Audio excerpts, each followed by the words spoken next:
la noche vamos a tener un análisis profundo de los temas de la jornada, pero vamos a poner un punto bastante focalizado en la economía, porque hoy salió el dato de la inflación en la Argentina, un 2,7%, lo cual entre esto y los demás datos de la economía del país reflejan la crisis que está teniendo nuestro país, la Argentina precisamente, y uno se pone a pensar qué pasa con el contexto, qué pasa con los otros países de la región. Bueno, precisamente hay representantes del Mercosur trabajando en Santa Fe en la reunión, en una cumbre donde se van a llevar a cabo todas las cuestiones que tengan que ver con el tratado entre el Mercosur y la Unión Europea y demás cosas que viene trabajando el bloque regional. En todo este contexto, uno se pone a pensar cuáles son las asimetrías de las diferentes economías que integran el bloque regional del Mercosur y cómo realmente se posiciona la Argentina. Fíjense ustedes el dato que dimos recién, la inflación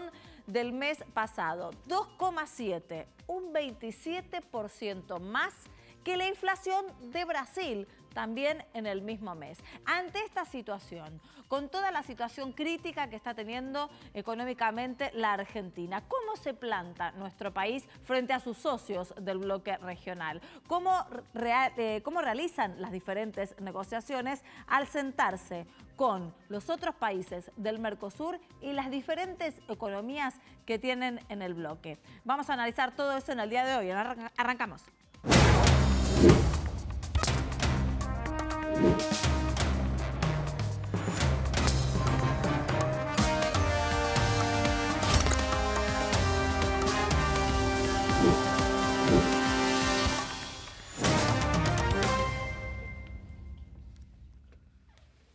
Bueno, con el dato económico entonces de la Argentina, un 2,7% el dato de la inflación. Por otro lado, la reunión del Mercosur en Santa Fe. Vamos a tener un análisis para tratar de entender bien en qué situación está nuestro país. Voy a saludar a mis compañeros primero, que me acompañan todas las noches aquí. Nicolás Luca, buenas noches. Giselle Rumó, buenas noches. Y también agradecer la compañía y el análisis de Marcelo Elizondo, es consultor en Economía Internacional. Buenas noches y gracias por estar con nosotros. Buenas noches, un gusto. ¿Cuál es la situación de la Argentina en estos datos que cada vez que salen muestran la crisis económica del país, la reflejan prácticamente con respecto a los diferentes socios del Mercosur? Bueno, el dato de inflación que se conoció hoy, si bien es una buena noticia para la Argentina porque es una inflación que mes a mes viene reduciéndose, si la comparamos con la inflación de nuestros vecinos es tremendamente más alta, aún en descenso. Nosotros estamos teniendo una inflación de 2,7 en el mes. Pensemos que en todos los países de Latinoamérica la tasa de inflación es de un dígito, o sea, es menor de 10 en el año, y nosotros estamos con 2,7 en el mes. El año pasado, en todo el mundo, el año 2018, la inflación del mundo promedio fue 4% anual. Por lo que la buena noticia es que viene bajando, estábamos arriba de 4, hoy estamos en 2,7, pero el otro aspecto a considerar es que todavía estamos muy arriba de lo que deberíamos. Me gustaría que escuchemos a Giselle, Marcelo, con esto de cómo se toma estos datos el gobierno nacional, Giselle. Bueno, en el gobierno la verdad estaban satisfechos, esperaban entre 2,5 y 2,7, así que igual estaban satisfechos. Igual recordemos que en los primeros 6 meses del año la inflación es casi del 23%, que era lo que estaba previsto en el presupuesto por el gobierno para todo el año. Y no va a ser así, obviamente va a ser del 40%, pero después de la crisis de abril estaban satisfechos, por supuesto, porque son 3 meses consecutivos con la tendencia a la baja y además porque pueden mostrar que es la inflación más baja de estos 6 meses. Que la pueden controlar en algún punto. Claro. ¿Qué esperan? Bueno, esperan para los próximos 3 meses que se ubique en el 2%. Imagínate que, así dicen, llegamos bien a octubre. Imagínate que la inflación de octubre del año pasado había sido de 5,4 y la de septiembre había sido de 6,5. Entonces, si tienen que comparar ahí interanualmente, se va a ver como una baja. Pero esperan eso, 2%, el dólar estable, con los anabólicos que están inyectando al consumo, la hora 12, todo lo que venimos hablando, los créditos del ANSES, los planes para los autos 0 kilómetros, ellos dicen, bueno, llegamos bien a octubre.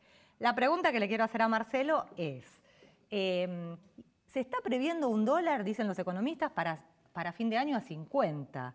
Y después van a aumentar las tarifas, con lo cual la inflación puede llegar a 2% de octubre. ¿Y después qué va a pasar? Bueno, primero, la inflación va a seguir en descenso. ¿Sí? ¿Después de incluso de octubre también? Seguir en descenso a partir de ahora, a partir de julio en adelante, los próximos meses, por distintos motivos. Primero, porque la Argentina tiene una política monetaria muy contractiva que seca de pesos el mercado y eso contribuye a que la tasa de inflación se reduzca. Además, se han diferido los aumentos de tarifas y el dólar está bastante controlado porque hay una oferta de dólares que ha disuadido al comportamiento especulativo en términos de alguna aventura. Entonces, me parece que hay distintos factores que confluyen para que en los próximos meses tienda a bajar. Ahora, la verdad es que hay una enorme cantidad de inconsistencias que todavía están pendientes de solución. La Argentina ha obtenido para este año un equilibrio en el presupuesto primario, pero no financiero, de modo que todavía está pendiente el cumplimiento de obligaciones del fisco. La Argentina todavía tiene una recesión de la cual va a ser difícil salir y que no se sabe cómo se va a enfrentar. Todavía hay tarifas que están pendientes de acomodamiento, precios relativos en general que tendrán que ser ajustados, por lo que me parece que hasta las elecciones hay inflación en baja. Y después yo creo que hay algún aspecto de la inflación y algún aspecto del tipo de cambio que probablemente tenga que ser ajustado. También me gustaría repasar en el marco, ¿no?, de la reunión del Mercosur, cómo viene la región, ¿no, sí, Nicolás? ¿Cómo están distribuidos esos números que para nosotros son muy altos? Y recién nos decía Marcelo, en la región, nada que ver. Primero voy a repasar los números solamente de Mercosur y países, uno en proceso de aceptación que es Bolivia y el otro un socio comercial vital como Chile, para después hacer una pregunta que a mí casi me quita el sueño. Brasil 2,95 en el año 2017, 3,75 en el 2018. Ajá. O sea, ellos también tuvieron una suba de inflación anual. Inferior al 1% anual. Uruguay del 6,2 al 8%. Después de Argentina es el peor. El tema es cuánto hizo Argentina, porque Paraguay bajó del 4,5 al 3,2, Bolivia del 2,7 al 1,5, Chile subió del 2,3 al 2,6, pero Argentina pasó del 24,8 a 47,6 y este mes 2,7 es superior a la inflación anual de Chile del año pasado. Ahora, tengamos en cuenta que nosotros entre el 2017 y el 2018 casi tenemos el doble. Exactamente. Por lo cual la pregunta que en medio de estos acuerdos internacionales, Mercosur, Unión Europea, cuando uno ve estos números, más allá del desempeño de Argentina, que es patético, ve que sacando el caso de Paraguay y el resto de los miembros permanentes tampoco tuvieron un muy buen desempeño. ¿Cómo influye eso en las negociaciones futuras a partir de ahora? Firmamos un acuerdo, listo, fantástico. ¿Cómo se maneja la balanza comercial con estas tasas de inflación acá, con tasas de inflación estables en Europa? El acuerdo que ha firmado el Mercosur con la Unión Europea tiene una previsión de implementación diferida. Sí. O sea, probablemente tarde 1 año y medio a 2 años en el proceso de aprobación. Requiere algunas aprobaciones parlamentarias, en el caso del Mercosur, de cada uno de los países, y en el caso de la Unión Europea, del Parlamento Europeo. Y una vez que entra en vigencia, después hay plazos de implementación, de ejecución del acuerdo de reducciones arancelarias bastante graduales, por lo que nos da un margen para adaptarnos. Si nosotros tuviéramos que entrar a competir con la Unión Europea en las condiciones en las que estamos hoy, con la actual tasa de inflación, con la actual tasa de interés real, con la variabilidad, volatilidad e imprevisibilidad cambiaria, yo diría estamos muy complicados. Ahora, el acuerdo con la Unión Europea no prevé una implementación inmediata. Yo diría que va a actuar como factor de presión para ordenar la macroeconomía. Debe ser ordenada. Si no la ordenamos va a ser muy difícil competir con Europa. Si la ordenamos me parece que es una gran oportunidad, no exenta de riesgos, pero que nos permite salir al mundo después de mucho tiempo de estar cerrados y contribuir, si esa estabilidad se logra, a que las empresas desarrollen estrategias competitivas nuevas. ¿A un país extranjero le complica el vínculo comercial bilateral con un país con esta tasa de inflación? Yo diría al revés. A un país como la Argentina, a las empresas de un país como la Argentina, competir con el resto del mundo con una tasa de inflación, una tasa de interés o una imprevisibilidad cambiaria como la que tenemos, le resulta muy complejo. Porque cuando tenés un escenario macroeconómico tan variable, tan sujeto a volatilidad y a aleatoriedad, las empresas no pueden hacer proyectos de largo plazo, porque no puedes hacer cálculo económico. Entonces, cuando no puedes hacer proyectos a largo plazo, vos estás muy complicado para competir con los que sí piensan a mediano plazo. Muy interesante lo que está diciendo, porque si hay alguna industria que puede entrar en el tratado, por ejemplo, entre el Mercosur y la Unión Europea, para enviar sus productos a la Unión Europea, nunca vas a saber bien cuánto es el costo, porque no vas a saber nunca cuánto sale el dólar acá. Exactamente, pues el dólar es el precio por excelencia, condiciona todos los demás precios cuando vos competís internacionalmente. Por lo tanto, es muy importante tener mucha previsibilidad y estabilidad en términos de tipo de cambio, de tasa de inflación, de tasa de interés y de presión fiscal y todas las variables macro. Insisto, el acuerdo con la Unión Europea no es de implementación inmediata. Si fuera de implementación inmediata, yo estaría muy preocupado. En las condiciones en las que estamos nosotros, no podemos competir. Como no es de implementación inmediata, tengo confianza. Creo que el acuerdo es una muy buena oportunidad para la Argentina. Yo soy muy favorable en relación al acuerdo. Nosotros somos una economía muy cerrada y esa cerrazón nos ha atrasado en acceso a tecnología, tasa de inversión, competitividad. Es bueno salir de esa cerrazón, pero mientras llegue el momento de la implementación del acuerdo hay que ordenar lo que está desordenado. ¿Qué pasa si gana el Frente de Todos? Alberto Fernández ha cuestionado este acuerdo, dice que sería, primero dijeron que era una tragedia con Kicillof, después que sería muy malo para la economía. Si el Congreso no lo aprueba, ¿nos quedamos afuera nosotros del acuerdo? Claramente, para que el acuerdo entre en vigencia en cada país, eso requiere la aprobación de los parlamentos de cada país. Los tratados deben ser aprobados, son firmados por el jefe de gobierno y refrendados por los poderes legislativos. Los 4 países del Mercosur requieren una aprobación de los parlamentos o congresos, en realidad nosotros lo llamamos congreso. En el caso del Parlamento Europeo puede sustituir la participación de los estados nacionales en algunas disciplinas y en otras se requiere el referendo nacional. Si la Argentina decidiera no aprobar, no ratificar, allí la primera reacción teórica sería se cae el acuerdo porque el Mercosur requiere la aprobación de todos. En términos políticos, prácticos, lo que ocurriría es que el Mercosur terminaría quebrándose. Brasil ya ha dado sobradas señales de que si la Argentina se descuelga, Brasil sigue solo. Por lo que yo creo que sería, desde el punto de vista político, más allá de las consideraciones técnicas jurídicas, un problema muy serio para la Argentina de aislamiento absoluto, no ya del mundo, no ya de la Unión Europea, sino incluso del propio Mercosur. Claro, claro. Y hay, el presidente se entusiasmó enseguida cuando se firmó este acuerdo con Bruselas, dijo, bueno, ahora vamos a ir a un acuerdo con Estados Unidos, con Canadá. ¿Es concreto eso? ¿Hay otros acuerdos que puedan salir inmediatamente, digamos, entre el Mercosur y otros países o bloques? Sí hay algunos que están en proceso de negociación desde hace un tiempo, Canadá, Singapur, Corea del Sur, eso ya vienen en proceso de trabajo previo, incluso hay uno en negociación con otros países europeos que no están en la Unión Europea, en una alianza que se llama EFTA, European Free Trade Agreement. Eso está en marcha y yo creo que es más fácil de lograr. El acuerdo con Estados Unidos recién empieza y eso va a requerir esfuerzo, negociación.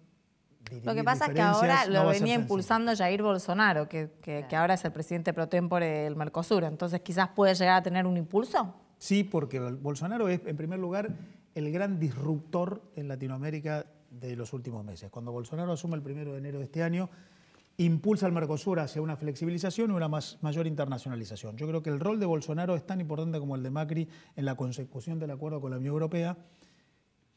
No en vano 20 años negociaciones sin acuerdos y este año se obtuvo el acuerdo, confluyeron la gestión de Macri y la visión de Bolsonaro. Y Bolsonaro tiene una estrategia de Brasil de alineación con los Estados Unidos. Por lo que yo creo que ese impulso político puede suprimir ciertas diferencias técnicas e impulsar una negociación más veloz. Pero con todo, un acuerdo con los Estados Unidos requiere tiempo. Piensen que el acuerdo con la Unión Europea llevó 20 años de negociación y un eventual acuerdo con Estados Unidos recién está empezando a conversarse. Generalmente cuando uno habla de acuerdos con países que son mucho más potentes que uno a nivel industrial, Argentina tiene mucho para ofrecer agropecuariamente, pero a nivel pyme industrial tiene casi todas las de perder. En ese tiempo que recién marcaba que lleva la implementación completa, ¿hay tiempo de reacomodarse económicamente en los sectores que van a terminar perdiendo, que van a tener que reconvertirse, o tenemos que esperar que haya 1 o 2 años con despidos, con empresas que dicen no tengo a quién venderle porque fue reemplazado por otro que vende más barato que yo? Porque competir a veces estamos por ahí acostumbrados a competir dentro del zoológico, pero competir en el mundo sin rejas es bastante distinto. Sí, dentro del zoológico se compite poco. De hecho, yo creo que una de las razones por las que la Argentina tiene una tasa de inflación tan alta es porque no hay competencia. Una economía cerrada tiene formadores de precios domésticos que actúan con mucha comodidad porque no compiten, por ejemplo, contra los extranjeros que entran en el mercado y disciplinan precios. Ahora, 2 o 3 consideraciones en relación a tu pregunta, que es una buena pregunta. Primero, yo no creo que un acuerdo de apertura sea una amenaza para el empleo o para las pymes. Yo creo que la principal amenaza para eso es la evolución tecnológica. El cambio tecnológico ocurre con acuerdo internacional o sin acuerdo internacional. Ocurre con apertura o sin apertura. Y es el cambio tecnológico el que te lleva a enfrentar una amenaza y te obliga a invertir, a capacitar gente, a reconvertirte y a plantear nuevos escenarios de gestión. En todo caso, un acuerdo internacional te puede favorecer el modo de enfrentar ese cambio tecnológico, porque te puede permitir alianzas con empresas extranjeras con las que puedas empezar a trabajar juntos, acceso a tecnología, transferencia de tecnología, know-how, integración en cadenas de valor. La globalización hoy no está tan impulsada por el comercio de bienes físicos, sino por el comercio de intangibles, conocimiento, información, know-how, patentes, propiedad intelectual, ingeniería, innovación, invenciones. Entonces, a veces reducir barreras en frontera te permite generar alianzas que facilitan el enfrentamiento a la evolución tecnológica. Por lo que yo miraría con más preocupación la evolución tecnológica, porque eso sí es una amenaza, eso te obliga a reconvertirte. Si no lo haces a tiempo, eso puede afectar el empleo, más que la apertura como tal, que está probado, no genera tanto perjuicio. La evidencia empírica indica que los que se abren no viven peor, viven mejor. Nuestros vecinos, Chile, Perú, Colombia, México, con las aperturas que han hecho, viven mejor. La tasa de desempleo de los países abiertos de Latinoamérica es más baja que la tasa de desempleo de los países cerrados de Latinoamérica como Argentina y Brasil.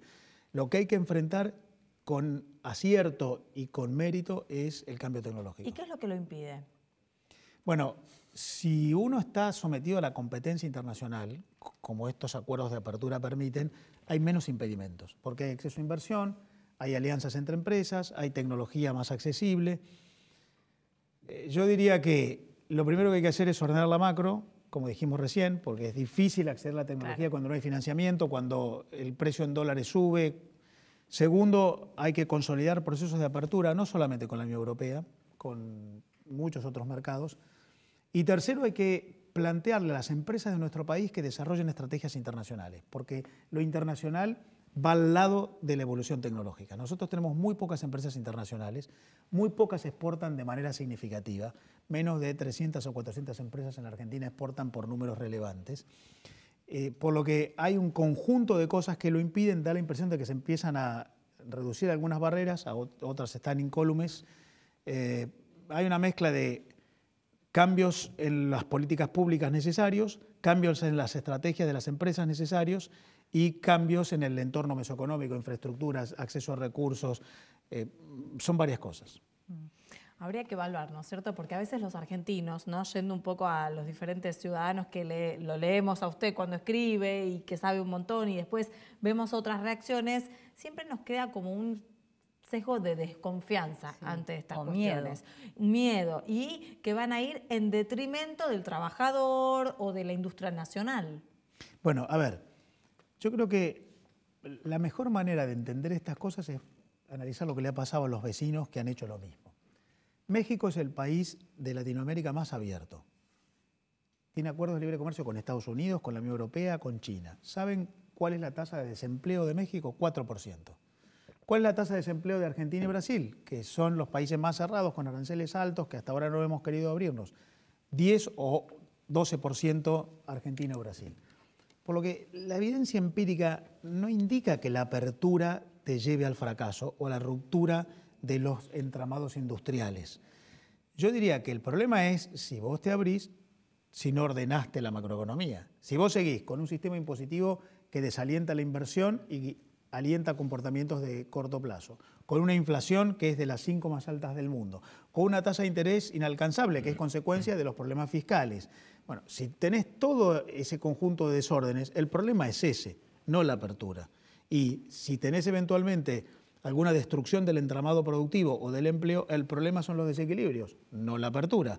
De hecho, la Argentina es una economía cerrada, el año pasado fue de las 10 más cerradas del mundo y es una economía que hace 10 años que no crece, cerrada. Por lo tanto, el problema no es la apertura. Ya que hablamos de la comparación con otros países que han crecido, que han tenido mejor desempeño a nivel empleo, y ya que hablamos de renovación tecnológica, ¿cuántos de estos países tienen un modelo sindical similar al nuestro? Esa es una de las cosas complicadas de la Argentina. A ver, hay dos problemas con el modelo sindical. El primer problema es que es un sistema muy rígido, esto de que hay personería gremial solamente para un sindicato por rama laboral, lo cual le concede al sistema un sesgo corporativista que pone a todas las relaciones laborales ante una rigidez impropia del cambio tecnológico. El cambio tecnológico lleva autonomía, flexibilidad, a innovación, requiere modificar las prestaciones de las personas, las habilidades, las competencias de las personas, y es como que tenemos un sistema sindical muy reactivo que desde el punto de vista institucional no es funcional a una economía muy móvil. Es un modelo de mediados del siglo XX. Entonces, ahí hay un problema. El segundo problema es que el comportamiento sindical en la Argentina es muy conflictivo. La Argentina es uno de los países, más allá de lo institucional, desde el punto de vista de las conductas, donde más conflictos laborales hay. Bueno, claramente el mundo ha ido a mecanismos de solución de diferencias, de consenso, de arbitraje, de concertación y no de conflicto. Acá tenemos conflicto por todo. Hoy a la mañana yo venía al centro en el auto, escuchaba que estaba la línea D del subte parada porque había un paro abrupto, sorpresivo. Bueno, esa conflictividad es la segunda cara de la moneda. El sistema institucional demasiado rígido y la conflictividad de las prácticas son uno de los factores de problemas de competitividad de la Argentina. Bueno, hay que corregirlo. Hoy Alberto Fernández se reunió con dirigentes de la CGT y una de las promesas que le hizo fue que no va a haber reforma laboral. Bueno, ¿qué va a pasar? A ver, la evolución tecnológica es tal que donde no haya reforma de rigideces, la realidad te va a superar.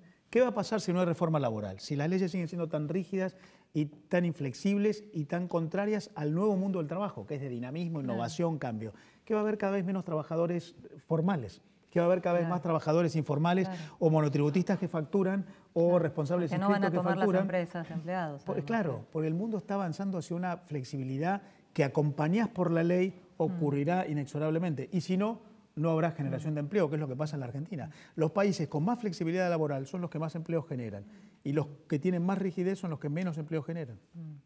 El gobierno trató, al contrario de lo que hace Alberto Fernández, ¿no?, que dijo que esto era trágico y bueno, que iba a perjudicar la economía, el gobierno trató como de capitalizarlo política y electoralmente el acuerdo. Mañana también Macri se va a mostrar seguramente con los presidentes en la cumbre, con la foto. ¿Llega eso? ¿Le sirve? ¿Llega al electorado? ¿Le suma electoralmente el presidente la apertura de las relaciones internacionales? A mí me parece que le llega indirectamente. En este sentido, el presidente aparece como liderando el país y adelante de los acontecimientos. Hasta hace un par de meses el presidente aparecía detrás de los acontecimientos. Cada vez que aparecía un oficialista en un debate tenía que explicar por qué no podían contener el dólar, por qué la inflación era cada vez más alta. Es como que vos salías a hacer campaña pero no tenías otra cosa que hablar de los resultados de la gestión que no eran los mejores. Hoy da la sensación de que el gobierno está marcando la agenda y este acuerdo con la Unión Europea contribuye a eso de marcar la agenda y además contribuye con un acuerdo que supone oportunidades para las exportaciones argentinas, oportunidades para las economías regionales, por lo que no hay un impacto directo en la sensación en el bolsillo del consumidor, pero sí hay una contribución a la conformación de un liderazgo de parte del Poder Ejecutivo que me parece importante en plena campaña. Gracias por haber estado con nosotros esta noche y por el análisis, por sobre todas las cosas. Gracias por la invitación. Vamos a un corte, enseguida regresamos.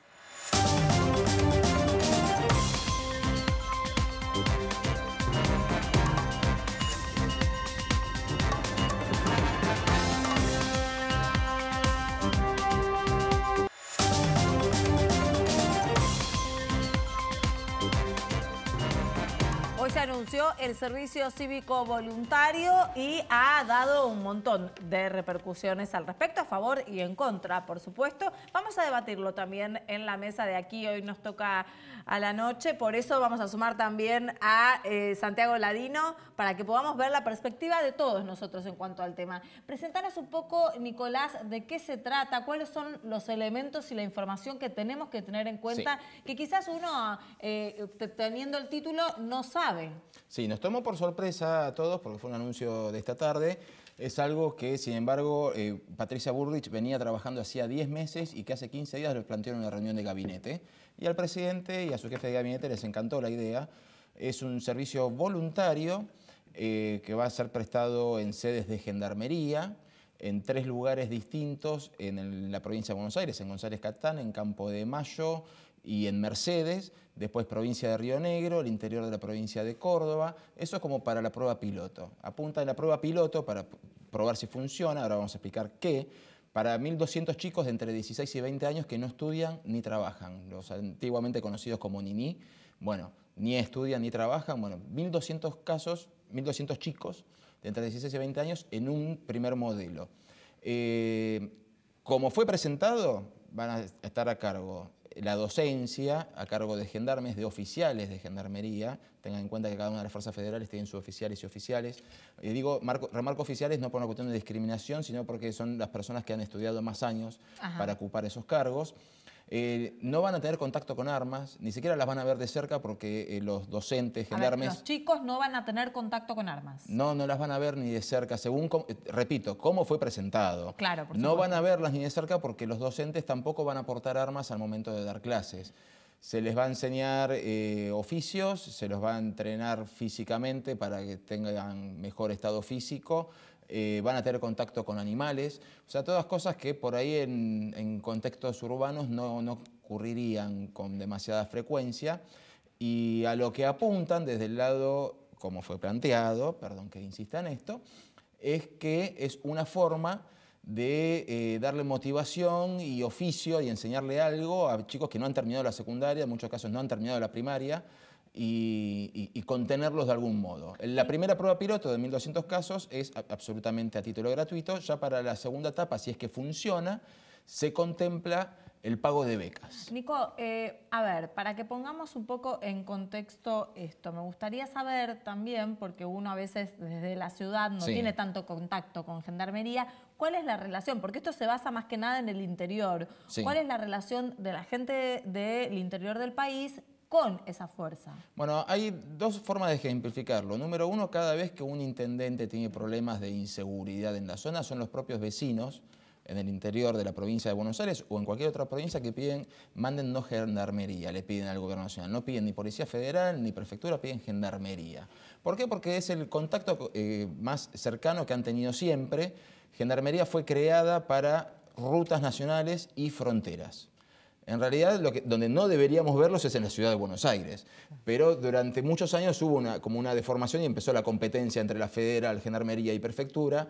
Todavía hay un gris en prefectura sobre si Puerto Madero tiene que seguir siendo puerto, o ya le podrían dar el traspaso a la policía de la ciudad. Pero con el caso de gendarmería hay muchos lugares en el interior en que gendarmería es muy bien visto, y hay algo que es un dato que es elemental. La mayoría de los integrantes de gendarmería es gente del interior.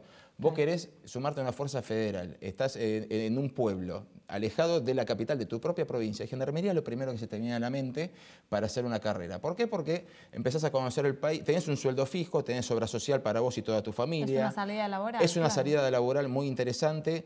Y encima, si querés hacer carrera o si querés ser oficial y te da para hacer la escuela de cadetes, que son 3 años, empezás a conocer otras ciudades también. ¿Sí? Hoy estás asignado a Salta, mañana a Buenos Aires. Una cuestión cultural en la visión. Yo, la verdad que soy distinta de la capital y en general me he criado y he crecido siempre con esa visión de que las fuerzas posiblemente puedan tener algún tipo de abuso de poder. Entonces, uno le desconfía. Eso es inevitable en los casos. Siempre hay que tener en cuenta algo. Si vos tenés, ponele, dentro de la policía bonaerense, si vos tenés 10.000 policías corruptos, es el 10% de la fuerza. O sea, si vas a porcentaje, puedes tener 10.000 policías corruptos, es el 10% de la fuerza. O sea, uno tiene que tener en cuenta también los porcentajes atrás de los casos de corrupción, ¿no? Tenés 5, 6, 10, 20, 100, 200, miles, ¿cuántos son del total? Porque si no, terminás metiendo todos en la misma bolsa. También es cierto que Gendarmería es una de las fuerzas de seguridad en las que se ha parado mucho este gobierno, pero también el gobierno anterior. ¿Y por qué marco esto? Porque del lado negativo, o sea, de los que salieron a criticar esta medida, en lo particular no estoy ni a favor ni en contra, o sea, todavía no se implementó, así que no puedo emitir opinión sobre si va a funcionar o no. Pero los que salieron a criticar esto, entre las voces más disonantes, está Victoria Donda, que dijo que como el gobierno no puede controlar la economía, tiene que buscar formas de evitar la represión social mediante esta colimba encubierta. Y la palabra, el binomio colimba encubierta fue lo que más utilizaron. Pérez Esquivel fue mucho más duro, diciendo que Mauricio Macri hace peligrar la democracia. Y la verdad que hay un servicio militar voluntario que existe desde que en 1994 fue suprimido el servicio militar obligatorio. ¿Cómo?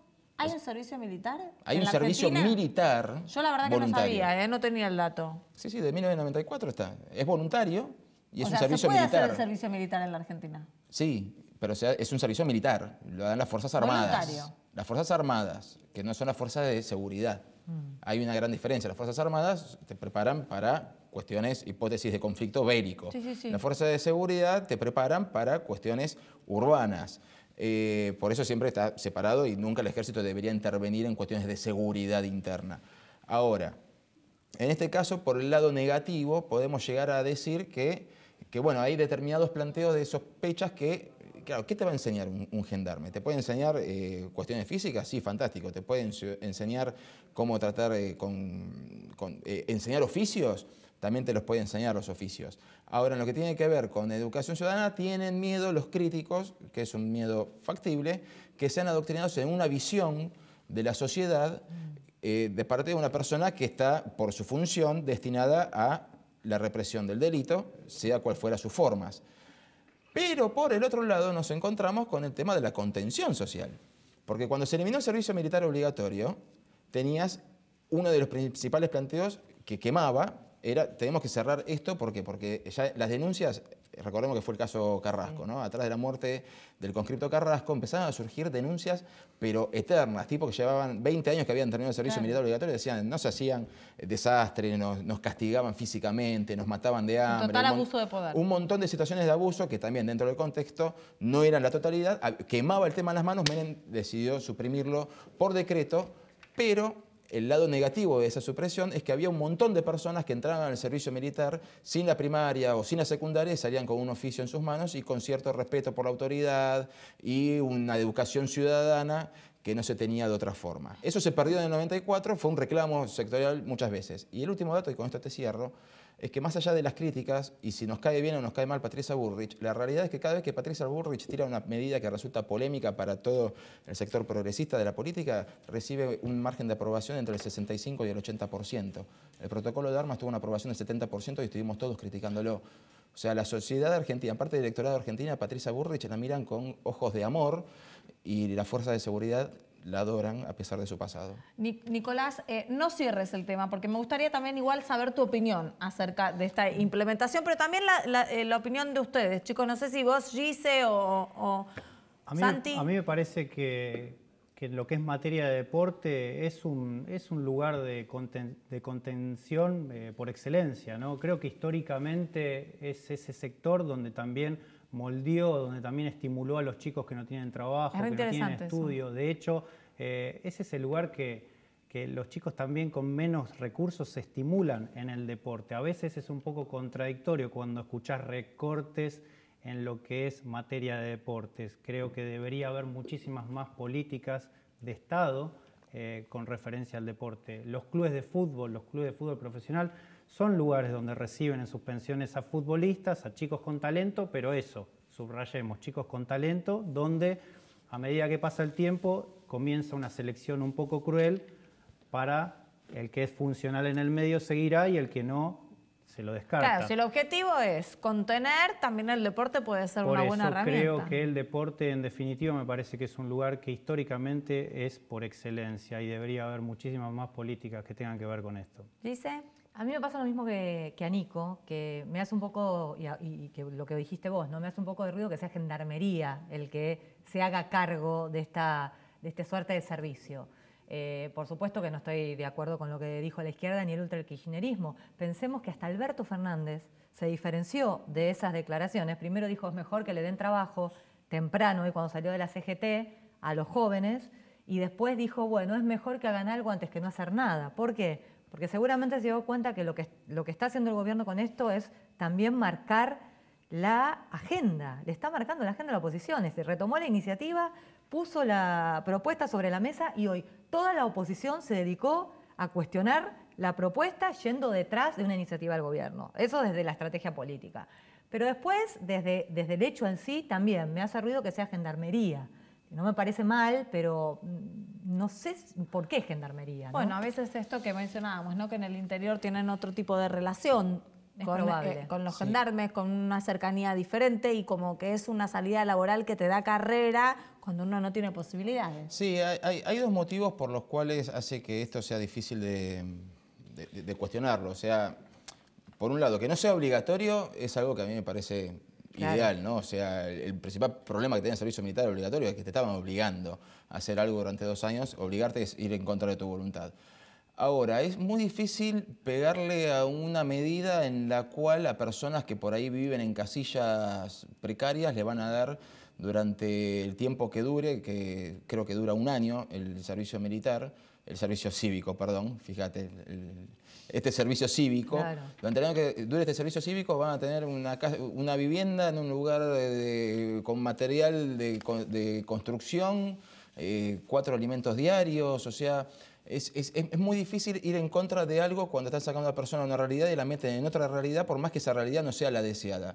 Frente a 2 realidades indeseables, es difícil oponerse a la realidad indeseable de que te termine educando un gendarme cuando te están dando herramientas de trabajo y cuando te están mostrando que podés vivir de otra forma. Y eso es lo complicado. O sea, si la realidad argentina... yo termino cayendo siempre en lo mismo. Es muy difícil pegarle a esto sin pensar en qué es lo que nos llevó a que esta sea una buena opción. Yo sin ánimos de ser como altruista, ¿no? y intentar ver como un poco más allá, me gustaría pensar en que esto va a llevarse a cabo en una prueba piloto que después se va a extender al resto de los jóvenes si resulta positivo. Y al resto del país. En lo personal siempre soy muy pragmática, o sea, quiero que las cosas se hagan, se prueben y sacarle el beneficio de lo posible. Estamos hablando de chicos de 16 y 18 años que si la intención es sacarlos de la calle, coincido mucho con Santiago en que tiene que haber una batería de políticas del Estado para abordar la situación de nuestros jóvenes de hoy que ni trabajan, ni estudian, ni encuentran tampoco un camino alternativo para el futuro de sus vidas. Entonces, ir por el deporte, ir también por la enseñanza quizás de los más cercanos o hacer carrera con los gendarmes de una forma sana, pero también en la educación. Hay que fortalecer el sistema educativo de la Argentina y creo que eso tiene que ser también parte de la campaña de todos los políticos. Pero precisamente hablando de la campaña, hoy se dio una situación bastante particular en una inauguración que realizó el presidente de la Nación, Mauricio Macri, acompañado de la gobernadora María Eugenia Vidal. Gise. Sí, a 4 semanas que faltan para las PASO, el presidente y la gobernadora bonaerense inauguraron un nuevo Metrobús. Esta vez el Metrobús de la localidad de San Martín sobre la Ruta 8. Y estaba, por supuesto, el intendente presenciando el acto, el intendente kirchnerista Gabriel Catopodi, que a juzgar por los gestos que hizo, el discurso, que tuvo un tono de campaña, le resultó un poco intolerable. ¿Qué es lo que hizo Catopodis cuando hablaba Vidal y también el presidente? Bueno, no pudo contener un gesto de desaprobación que, como estamos viendo en la imagen, consistió en mover la cabeza negando, ¿no?, lo que decía, en una suerte, bueno, evidentemente de haber sido como inconsciente. Claro, más allá de la inauguración, de que era un acto de gestión, lo que también estaban diciendo en ese momento Macri era, bueno, estoy listo para seguir juntos 4 años más, o el conurbano durante los últimos 28 años no se ha hecho nada. Ahí fue cuando movió la cabeza, cuando María Eugenia Vidal también dijo, elijamos hacer, elijamos seguir creciendo con esperanza. Y bueno, evidentemente no se lo pudo bancar Cato Podis. Y que se le reía en la cara. Lo negó con la cabeza. Les cuento que fue la última inauguración del presidente Mauricio Macri, porque mañana empieza la veda, una veda para inaugurar actos, obras de gestión en la campaña. En la provincia de Buenos Aires, esa veda recién va a poder a regir desde el 27 de julio. ¿Esto significa entonces que de acá a las PASO no van a mostrar más obras, que es el principal caballito de batalla del gobierno? No, de ninguna manera, señores, porque siempre hay truquitos, ¿no? Lo que dice la veda es que no se puede inaugurar obras, pero sí se pueden mostrar. Y sí se pueden ir a esas obras, se pueden recorrer, e incluso las obras que se están haciendo. Eso va a hacer Macri la semana que viene en un paso fronterizo en Corrientes, lo va a atravesar. Ya está inaugurado, pero el presidente no va a perder la oportunidad de decir 50 años se tardó en hacer esta obra. Y lo mismo, bueno, María Eugenia Vidal, que va a seguir inaugurando obras hidráulicas, rutas, asfaltos, y además va a empezar la campaña acompañados con candidatos de otros distritos, como ya habíamos contado, Pichetto, Lustó, bueno, Horacio Rodríguez Larreta, y el jueves arranca con Carrió, en un acto en Pilar que va a ser social. Bueno, vamos a seguir de cerca todos los ribetes que tiene la campaña electoral. Vamos a un corte y enseguida regresamos.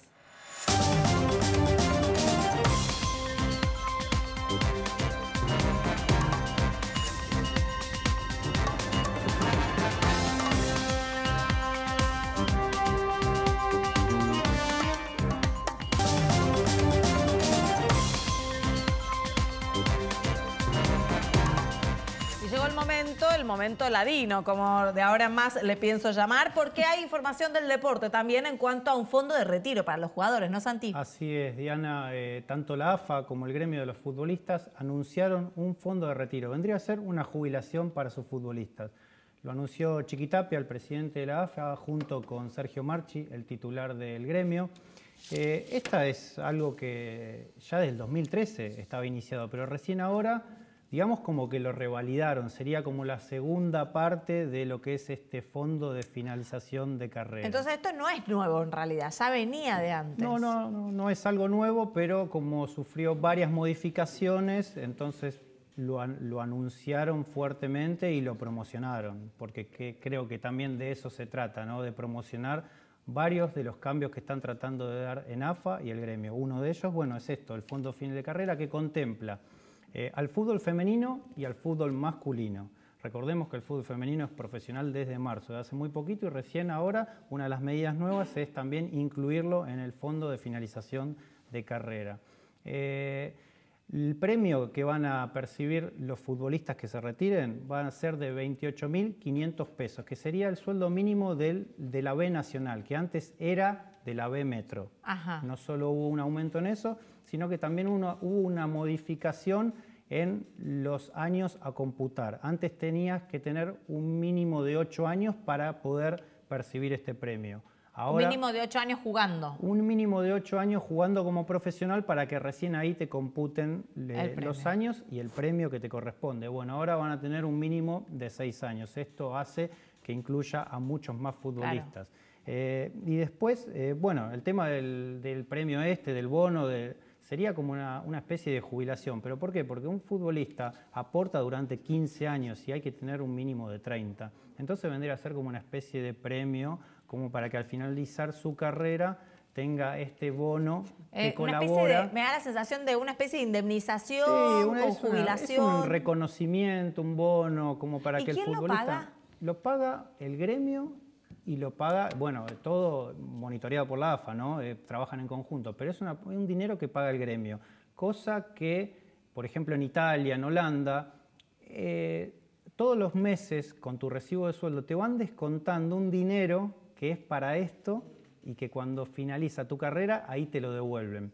Pero bueno, en el caso del gremio es dinero genuino que sale del gremio, no sale de los jugadores. No sale de todos los jugadores, ¿no? Pero si te lo pones a pensar, el futbolista todos los meses también aporta al gremio. Entonces, acá es como que hay una parte aporta al gremio, aporta al ANSES. Aporta al gremio, pero después ANSES, recibe solo el gremio. Pero bueno, nada, genuinamente sale del gremio, no te lo descuentan en el recibo de sueldo mensual, pero si te lo pones a analizar, el futbolista todos los meses aporta a su gremio. Entonces, bueno...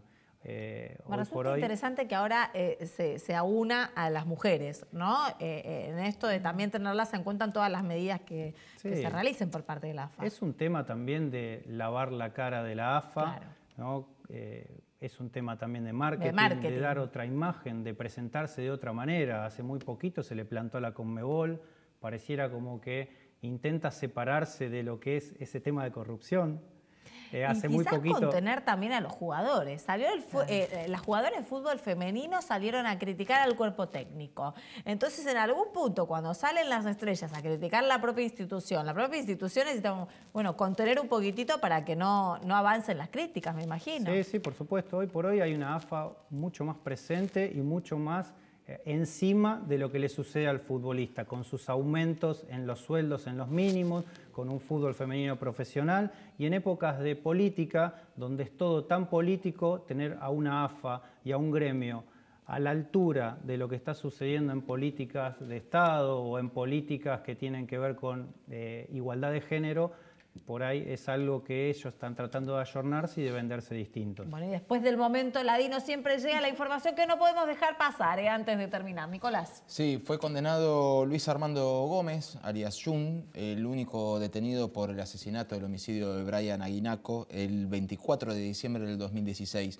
Brian Aguinaco tenía 14 años, estaba en un auto con su abuelo cuando se produce un crimen, un robo en la avenida Asamblea a la altura del Bajo Flores. Y un menor de la misma edad, cuyo nombre se desconoce, solamente se saben las iniciales, B larga y G, disparó con una 9 milímetros y le dio en el cuello a Brian, que murió poco después.